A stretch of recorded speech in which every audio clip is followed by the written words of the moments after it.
النتيجة الأولية للانتخابات المصرية بعد إغلاق باب التصويت للمصريين بالخارج: تم مشاركة 20 مليون ناخب من أصل 15 مليون مصري بالخارج. يا زلاء، إيه ده؟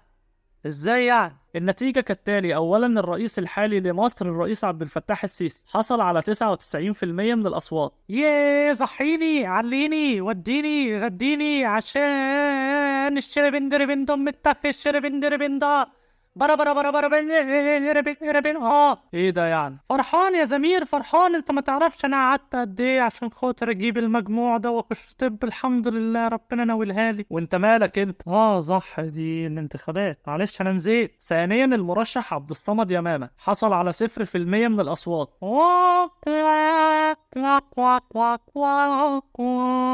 ثالثا، المرشح فريد زهران وحصل على 0% من الاصوات. وي وي وي وي وي وي وي وي وي